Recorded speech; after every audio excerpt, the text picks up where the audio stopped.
Welcome to Unsuitable on Rea Radio, the award-winning financial services and business advisory podcast that challenges your old-school business practices and the traditional business suit culture. Our guests are industry professionals and experts who will challenge you to think beyond the suit and tie while offering you meaningful modern solutions to help you enhance your company's growth. I'm your host, Dave Kane. The comfort zone. We all have one. Our comfort zone is defined by the things we like, the people we like, the places we go. You get the idea, and it's easy to get stuck. While our comfort zone offers reassurance and stability, that's about all it's good for. After all, you're not challenging yourself to try new things, meet new people, go new places, try new professional growth ideas. The unconscious preferences you demonstrate towards those who are similar to you is called affinity bias, and it's notorious for holding back individuals and organizations alike. On today's episode of Unsuitable, we are joined by Michaela McGinn, CPA, Principal and Director of Assurance Services with Rea Associates. As a leader in the firm, Michaela has worked to educate others about affinity bias. On this episode, Michaela will dive deeper into the definition of affinity bias while identifying the impact on business. Welcome to Unsuitable, Michaela. Thanks for having me, Dave. Well, this is your first time on the podcast. Yes, I've managed to skirt the responsibility. Not anymore. Not anymore. I'm looking forward to it. You know, we always like to start out with a new guest with a couple questions, and so let's go for it. This is, think about this. It's a no kids weekend. Kids are gone, just you and your husband. The audience, the listening audience wants to know, what kind of dinner are you going to have? Are you going to have the tablecloth dinner with candlelight, flowers, soft music? Or are you going to just go out back, light the grill, throw some steaks on the grill, maybe have a Bud Light or two, or put some logs in the fire pit? Which one are you? Right now, we'd probably go for the latter because it doesn't happen very often. So just being able to have a night with no children that we don't have to cook for somebody else, something good on the grill, nice bottle of wine, especially this time of year if the weather's good. Go out by the fire pit. Definitely just enjoy the evening, especially when it's nice. You got to go look at the stars. That sounds pretty good right now, actually. All right, it does. Let's go. I think I need to go call my husband. There you go. The no kids thing, like that? Yes, I like that. You absolutely like that. Although we're getting to that point where they don't want to be around us anyway. That's true. So it's okay too. That's true. As are your fellow employees. They don't want to be around you either. They tell me that often. So, in the introduction, we introduced you as the Assurance Director of Rea Associates. For a listening audience, that's financial reporting, services, audits, reviews, compilations, and I want to ask you kind of a industry-wide question. I know you probably see in a year's time maybe 400 audits, reviews, financial statements. From the economy standpoint, are you seeing pretty good numbers? It kind of depends on what business we're in. I think we're in a very stable period of time. I'm seeing some of my clients actually coming back up. We have clients that are in oil and gas, and they might do manufacturing in that fracking area. They've struggled the last couple of years, but we're seeing that come back up and stabilize. Manufacturing seems very strong. Services are strong. So overall, I think it's been a pretty good last 12 to 18 months. Great. That's encouraging after a run after the recession of some not so good numbers. It's good to see everything coming back. Actually, if you compare that back to, 2010, it's very strong. And I know that it doesn't sometimes seem that way because it's inched along a little bit, but it's been probably more stable and it hasn't been quite as much up and down. Good. We're targeted to talk about this concept of affinity bias. What is affinity bias? Well, you ready to go back to the campfire? It's interesting.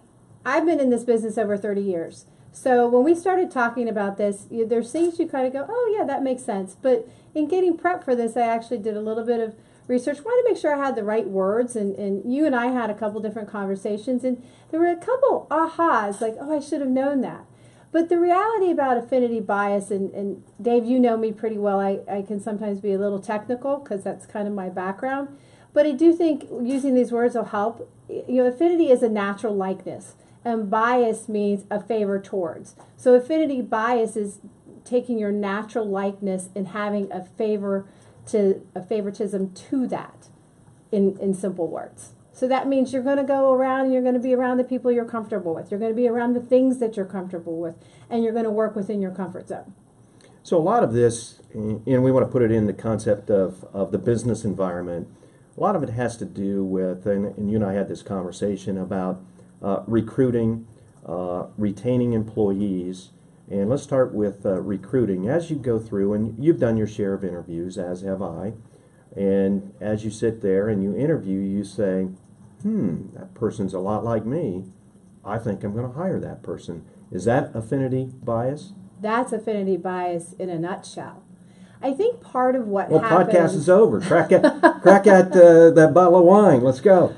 I think what happens is if you think about when you're out recruiting and you want to hire somebody, the first thing you look towards, even before you start, is what do I want in this person? And you might have 5 or 10 different things. Think about some of our clients where they put together a job description and a list of things that they want, and they'll say, well, I want 5 years of industry experience. Rarely anymore do you have somebody say, I want someone outside of my industry, because they want someone like them. They want someone like their business. And when you're interviewing, to your point, what you see is, oh, I have something in common with them. I automatically feel a little bit more comfortable with that conversation. You become a little bit more relaxed. Maybe your conversation is a little bit more open than it might otherwise be, because you've now created that affinity with that person. Great. I need to back up a little bit. Legal counsel gave me a disclaimer to read before we started this, that we needed to disclaim or identify that we are not HR professionals.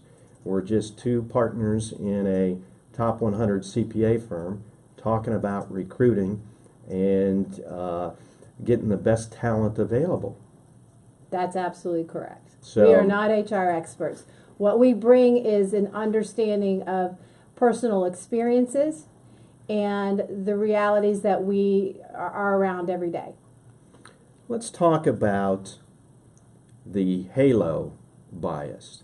And by that, if I'm interviewing and I see that, on this resume, this person graduated from Miami of Ohio or Mount Union, they must be a tremendous talent. Let's hire them.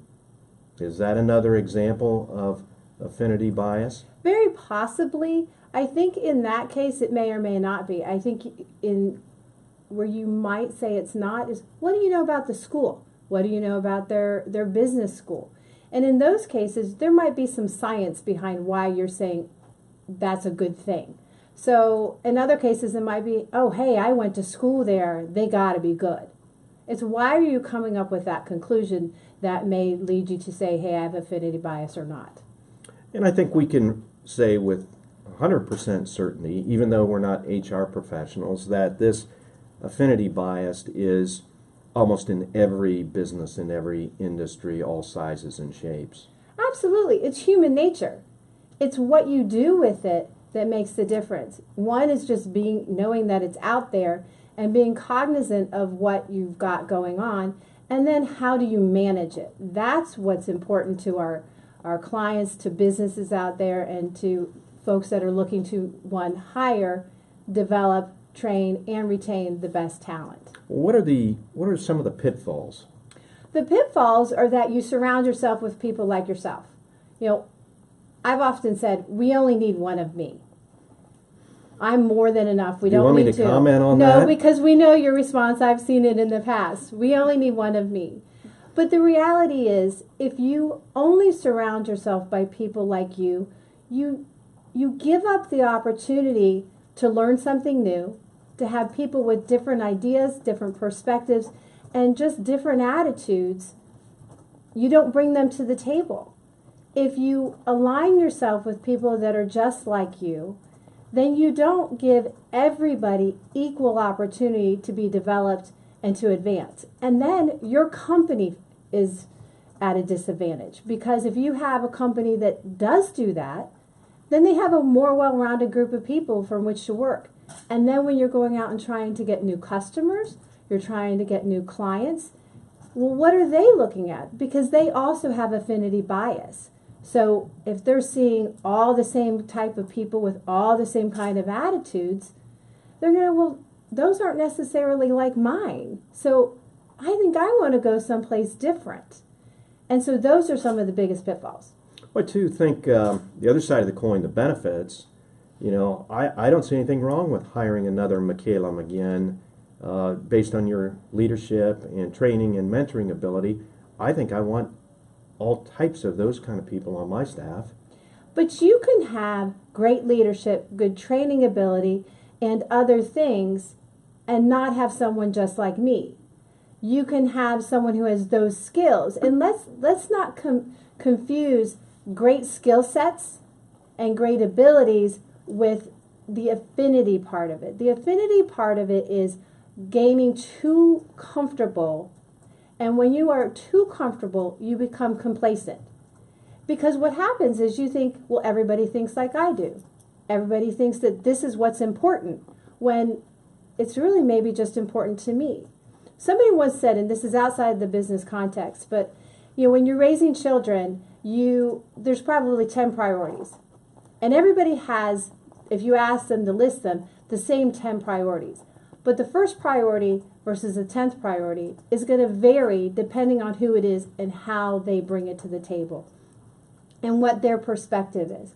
What you really want is great talent that you develop and that are able to bring new and different ideas and not just your ideas. You don't want people to go, oh, well, yeah, you're right. And you want people that are going to challenge you. And by having and managing affinity bias, you have a greater chance of having that happen. Well, I think it also leads to a more balanced team where you have maybe, you don't run the risk of having all technicians or all sales folks on the team. You have the balance. Absolutely. You need some folks that are, have great attention to detail. But you also need folks that are able to pull back and have a different perspective. In our specific business, we look to who are the great business developers, who are the great people developers, who do certain things differently, and you want that group in there because that makes a more cohesive, strong group in the long run. In your opinion, is affinity biased intentional or unintentional? My personal opinion would be I think it is unintentional, but that doesn't mean that you can't manage it. Sometimes when things are unintentional, they just happen by chance. But even things that happen by chance can be managed. I would say, an example, again, I live by my children. If you kick the ball in the house, when it goes through the window, I know you didn't mean for it to go through the window, but you probably knew the chances were better than not that it was going to ultimately go through the window because you were kicking the ball in the house. It's the same kind of thing. What's the penalty today for kicking the ball in the house? Well, if you break that window, it could be kind of expensive. That loss of the driving privileges, got to clean the house. They're supposed to do that anyways. It would probably be paying for the new window. Ooh, that hurts. And they might lose that ball too. Talk to me a little bit about trying to understand my own affinity bias or your own affinity bias. Is that possible? Sure. You and I were talking this morning on a personal level about, okay, what do you enjoy? Sometimes you can have affinity bias on anything. It may be what you do in your recreational time. Hey, you like to play sports. You like music. You enjoy art. So if you go and you're talking to somebody else who likes sports, there's an affinity. Again, this is human nature. This is about being around people that are comfortable. And that's important because you want a work environment where people are comfortable, because if they're comfortable, there's a greater chance that they're going to be successful. But you also want to have a level playing field, and you want to make sure everybody has the opportunity to excel. So if you recognize your own affinity bias, sometimes you got to work outside your comfort zone. You go, you know what, I'm going to go talk to somebody and learn something I know nothing about, and be comfortable with being uncomfortable in that environment. I know when you and I were handed this topic, both of us were pretty uncomfortable about the topic, to say the least. But one of the things that encouraged, you and I had a lot of open dialogue. And I think that was a positive that came out of this, that business owners need to have open dialogue about this issue because it exists, it's there. You might as well talk about it. You might not be able to find the right words, but if you go at it long enough, I think you can get a good discussion going. I think you're right. And I think one of the best parts about this is if you recognize that everyone has it. This isn't a bad thing. This is just part of human nature. You recognize that you're willing to talk about it and you're willing to say, what are we going to do about it? You know, there's nothing better than a lively discussion where everyone feels comfortable throwing their ideas in and recognizing that they're not going to be shot down because their idea is different. And anytime you can have that kind of open dialogue, that's just a recipe for success in any business. Let's talk about some of the impacts, pros and cons of managing the affinity bias. Okay. What would you like to say? You know, we talked about some of the pitfalls. So the pitfalls are doing nothing. The pros are having that diverse group of people. The pros are having better internal and external opportunities.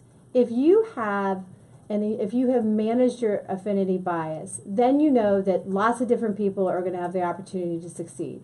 It also means in the marketplace you have a greater market because more people are going to be willing to come and say, hey, this is something similar to me, or they listen to me, I'm not exactly like them. So those are many of the pros from this. The cons are really just, you're stuck in complacency and not much opportunity for growth. And no matter what industry and what client we talk to, one of their three main things they talk about is the finding talent. Mm-hmm. And so if you manage your affinity bias, I think you can do a better job, recruiting the talent that you want for your organization. Well, I think that's where it starts. If you think about it from the interview standpoint, the reality is, who are you bringing in to interview? And you start with, what do you need of this person? And if you start with the technical side of, here is the skill set I'm looking for. That is the first place to look. And then one of the ways to manage that affinity bias that we know exists is make sure that person is talking to lots of different people that are going to have different affinities. So then you come back together and you have 5 different people weighing in on the talent that you have. And then you have a greater chance of creating diversity in your workforce from the very beginning. By the way, I noticed today we have a few interviews and we have 3, 4, 5 of our team members talking to the recruit. We do, and one of the benefits of doing that, and we doubled up this time, and part of that is so that, there might be a question you might not think to ask that I do, because I come from it one direction and you're coming from it from a different direction. And so now we get to both hear that question and say, oh, I never thought of that. And so it really, again, it just gives the opportunity to have a broader perspective when you're bringing recruits in. By the way, for a listening audience, we're recruiting talent. We need an auditor. We need some tax specialists. The reality is we're always recruiting good talent. If you want to come work for Rea, we've got the kind of place you want to be. And we can practice the affinity bias. That's right, we can. As we go through the recruiting. So let's go back to, I think we've covered a lot of good points on, one, you have to recognize that this exists. In a lot of organizations, they can't do that. Right. So I think we see our clients moving in that direction. There's better recognition of the affinity bias. You get more people involved in the recruiting.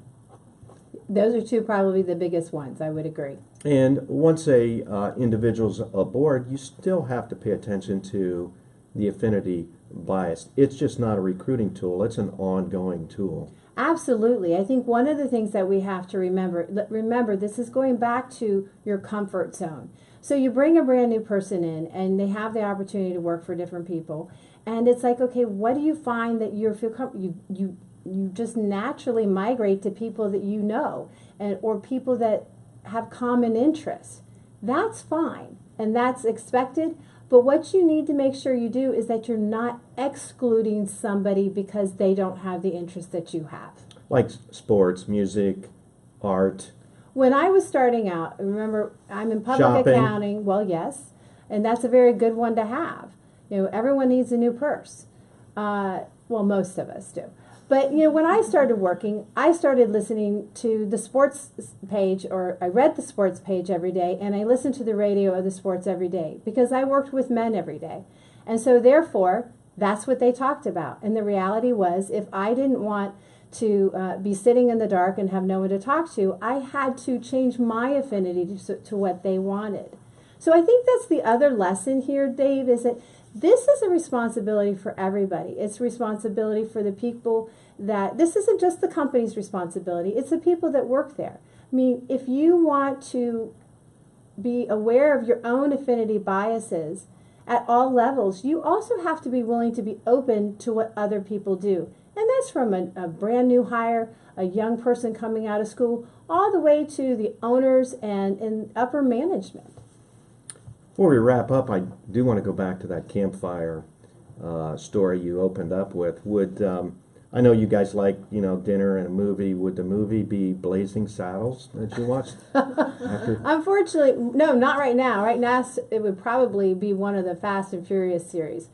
My kids and I, we've decided we want to go see The Fate of the Furious, and you can't until you saw 1 through 7. And if you didn't see it, you're not allowed to go. There you go. We got a movie critic on board as well. I wouldn't say that, but that's what we're enjoying right now. Well, thanks for joining us on Unsuitable, Michaela. Our guest today has been Michaela McGinn, Director and Principal with Rea Associates, and oversees the financial reporting services, the audits, reviews for our clients. Listeners, do you see affinity bias in your own organization? Let us know in the comment section of this podcast, or email us at podcast@reacpa.com to tell us what you've done to address the issue. We'd love to share some ideas with you. Have you ever wanted to see a podcast in action? Now you can. Check out the Rea Associates channel on YouTube to watch episodes of this podcast and other great videos from Rea. You can also check out our website at reacpa.com podcast for additional articles and insight. And as always, don't forget to subscribe to Unsuitable on iTunes. Until next time, I'm Dave Kane, encouraging you to loosen up your tie and think outside the box.